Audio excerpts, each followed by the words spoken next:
কাল দুপুরে শিমুলের বিয়ে। হাতে মেহেদি লাগিয়ে ফ্যানের নিচে বসে আছে শুকানোর জন্য। ওকে ঘিরে চারদিকে ছোটোখাটো একটা চটলা পাকিয়ে আছে। আগামীকাল এই বাড়ির ছোট মেয়ের বিয়ে হয়ে যাবে। কথাটা ভাবতেই এই বাড়ির লোকজনের ভেতরটা হু হু করে উঠছে। রফিক সাহেবের 4 ছেলে মেয়ের মধ্যে সবার ছোট শিমুল। সবার বড় হচ্ছে শিমুলের বড় বোন নদী, এরপর 2 ভাই সৈকত ও মুকুল। সব কয়টার বিয়ে রফিক সাহেব সম্মানের সহিত সম্পন্ন করেছেন। শিমুলটাই শুধু বাকি ছিল। অবশেষে এটাও কাল সম্পন্ন করতে যাচ্ছে। এই মেয়েটা ঘরের সবার অসম্ভব আদরের, এমনকি ভাইয়ের বউদেরও বলতে চোখের মণি।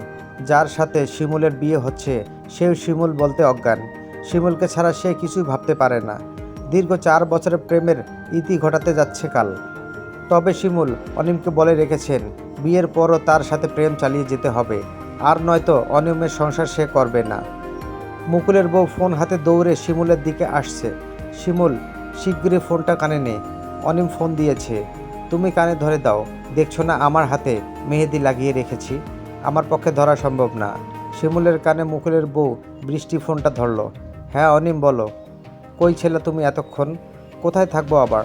রাত পোহালেই তো আমাদের বিয়ে। নিশ্চয়ই এই মুহূর্তে ঘর ছাড়া কোথাও যাওয়া যাবে না। সেই কতক্ষণ ধরে তোমার মোবাইলে ফোন দিচ্ছি, রিসিভ করনি কেন? মোবাইলটা তো আমার হাতেই নেই। কোথায় আছে সেটা ঠিক বলতে পারবো না। ঘর ভর্তি মানুষ, কোথায় না কোথায় পড়ে আসছে কে জানে। তুমি জানো কতবার ফোন দিয়েছি তোমাকে আমি? না, জানি না। এখনই মোবাইল খুঁজে বের করে দেখো কতবার ফোন দিয়েছি। আচ্ছা দাঁড়াও, এই আপা আমার মোবাইলটা একটু খুঁজে দেখতো কোথায়। আমি তোর ফোনটা ওয়ারড্রপে ঢুকিয়ে রেখেছিলাম। এত মানুষের ভিড়ে কখন কোথায় হারিয়ে যাবে কে জানে। দে দেখি ফোনটা। নদী শিমুলের দিকে ফোনটা বাড়িয়ে দিল। দেখো তো কয়বার অনিম ফোন দিয়েছে তোমাকে? তুমি না বলেছিলে অনেকগুলো ফোন দিয়েছো আমাকে? হ্যাঁ দিয়েছি তো। তুমি মাত্র 3 বার ফোন দিয়েছো। তুমি এটাকে মাত্র বলছো? তুমি জানো না আমি ফোন দেওয়ার সাথে সাথে তুমি রিসিভ না করলে আমি কতটা অস্থির হয়ে যাই? তোমার জন্য চিন্তা হয় আমার। আমি বুঝি না তুমি এমন কেন করো। আমি কি সবসময় ফোন হাতে নিয়ে ঘুরে বেড়াবো নাকি? হ্যাঁ ঘুরে বেড়াবা, আমার চিন্তা হয় তোমাকে নিয়ে। আরে বাবা এত চিন্তার কি হলো, আমি তো আমার ঘরেই আছি নাকি? তবু কেন জানি না এমন হয়। আসলে তুমি আমার চিন্তাটা বুঝো না, তাই তুমি আমার কথা শুনতে চাও না। মোবাইলটা সবসময় নিজের হাতে রাখলে কি সমস্যা হবে তোমার? আমার ঘর ভর্তি লোকজন, এত মানুষের মাঝে আমি আছি, এতেও তুমি আমাকে নিয়ে এত ভাবছো? আর তোমার ঘরে তো তুমি আমি ছাড়া আর একটা মানুষও নেই। তুমি তো ঘরে থাকো না বললেই চলে। তোমার ব্যবসা, রাজনীতি এগুলোর জন্য তো সারাদিন বাহিরে থাকো। কাল থেকে তো তোমার ঘরে সারাদিন আমার একাই থাকতে হবে। তখন তোমার চিন্তা হবে না? হবে না আবার? আগে ফোন দিতাম 1-1.5 ঘন্টা পর পর, আর এখন ফোন দেব 20 মিনিট পর পর।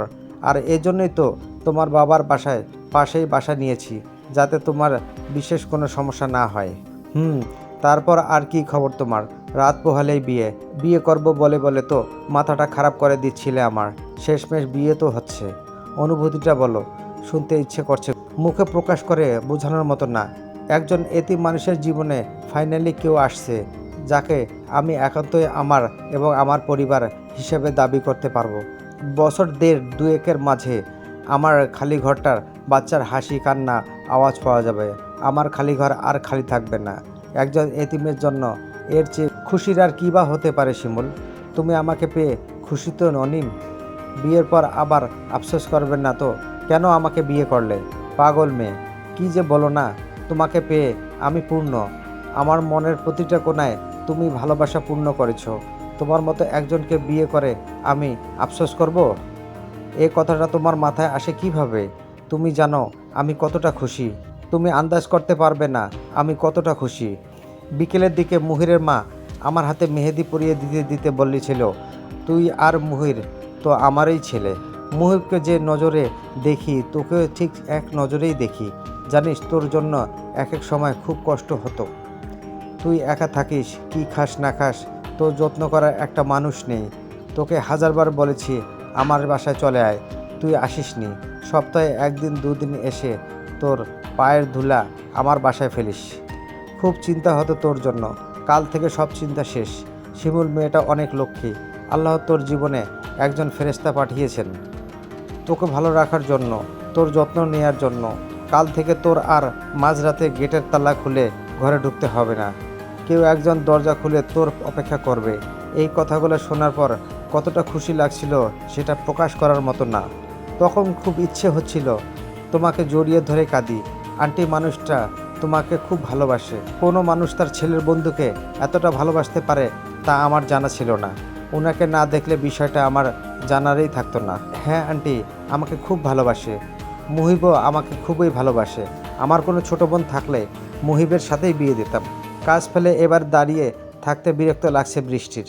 এই শিমুল ফোনটা রাখো না, আমি কাজ ফেলে আসছি। কতক্ষণ এভাবে তোর কানে ফোন ধরে দাঁড়িয়ে থাকবো? ও আমার তো তোমার কথা খেয়ালই ছিল না। এই অনিম, পরে কথা বলি। আমার হাতে মেহেদি লাগানো, তাই ছোট ভাবি এতক্ষণ কানে ফোনটা ধরে রেখেছিল। ফোনটা এখন রাখো, পরে কথা হবে।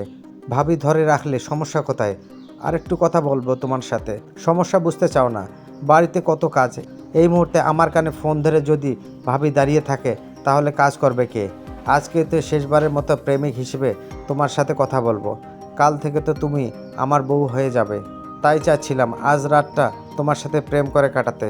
তুমি বোধহয় ভুলে যাচ্ছ, তোমাকে বিয়ে ঠিক হওয়ার আগেই বলেছিলাম বিয়ের পর আমার সাথে প্রেম করতে হবে। আর নয়তো, হ্যাঁ হ্যাঁ বুঝেছি, আর নয়তো তুমি আমার সংসার করবে না।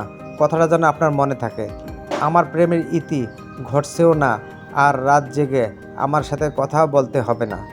এখন ফোনটা রাখছি, কাল দেখা হবে। আল্লাহ হাফেজ। শোনো শিমুল।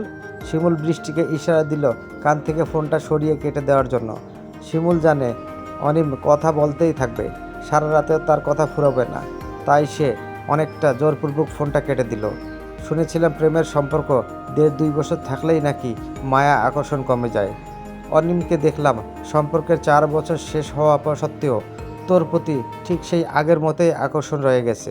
দোয়া করে বিয়ের পরে তোর প্রতি একই আকর্ষণ যেন সারাটা জীবন থেকে যায়। ভাবিও মানুষটা খুব ভালো, প্রিয় মানুষদের নিজের সবটুকু উজাড় করে দিয়ে আগলে রাখে।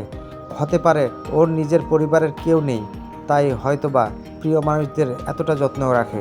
ও ভালো, তাই তো আমরা সবাই রাজি হয়েছি এই বিয়েতে। আমরা নিশ্চিন্তে ওর হাতে তোকে তুলে দিচ্ছি। পরদিন সকালে নাস্তার পর সব মেয়ে মানুষরা মিলে শিমুলকে গোসলখানায় নিয়ে হলুদ মাখিয়েছেন। শিমুলের মা নেই, মায়ের পরিবর্তে ওর গায়ে প্রথম হলুদ ওর বড় বোন মাখিয়েছেন। এরপর ওর বড় ভাবি আফসানা ওকে মুখে তুলে খাইয়ে দিয়েছেন।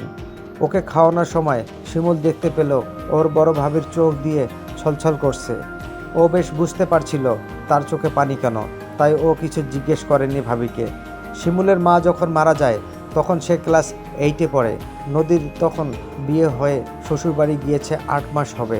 ঘরে একটা মেয়ে মানুষকে খুব প্রয়োজন ছিল, যে ঘরে শিমুলের মায়ের জায়গাটা পূরণ করবে। তাই রফিক সাহেব বেশি দিন দেরি না করে বড় ছেলেকে বিয়ে করানোটাই শ্রেয় মনে করেছেন। তাই তো মাত্র 21 বছর বয়সে ছেলেকে বিয়ে দিয়েছিলেন।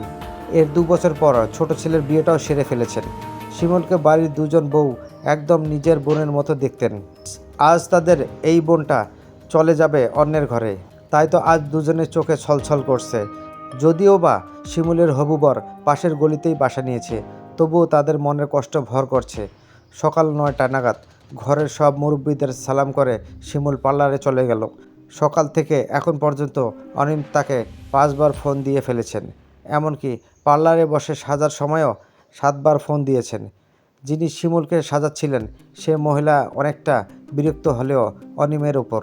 লাস্ট ফোন কলের পর সেই মহিলা শিমুলকে বলেই ফেলল, সাজানোর সময় এতবার যদি বিরক্ত করে তাহলে কিভাবে হবে?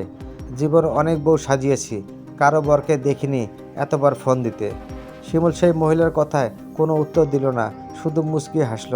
শিমুল এমন কথা আরও বহুবার শুনেছে। সবাই শিমুলকে একই কথা বলে, কারো প্রেমিককে আজ পর্যন্ত দেখিনি এমন ঘন্টার পর ঘন্টা ফোন দিয়ে খোঁজ খবর নিতে। সে তোমাকে এত কেন ফোন করে? প্রথম শিমুল কথাগুলো উত্তর দিত, সে আমাকে প্রচণ্ড রকমের ভালোবাসে, তাই ঘন্টায় ঘন্টায় ফোন দিয়ে খোঁজ নেয়। আজকাল শিমুল এই প্রশ্নের উত্তর আর দেয় না, একই কথা বারবার বলতে বিরক্ত হয়ে গেছে। সাজগোজ শেষ করে শিমুল কমিউনিটি সেন্টারে এসে পৌঁছেছে। এর ঘণ্টাখানেকের পর অনিম এসেছে বরযাত্রী নিয়ে। অনিমের আত্মীয় স্বজন বলতে তেমন কেউ নেই। বরযাত্রীর মধ্যে একজন গুনে গুনে 10-12 জন আত্মীয় পাওয়া গেছে। বাদবাকি যতগুলো মানুষ দেখা যাচ্ছে এরা সবাই হচ্ছে অনিমের বন্ধু বান্ধব।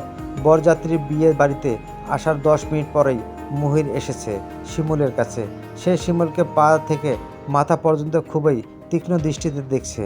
শিমুল: জি মুহিব ভাই। এত সুন্দর বউ আমি আগে কখনো দেখিনি।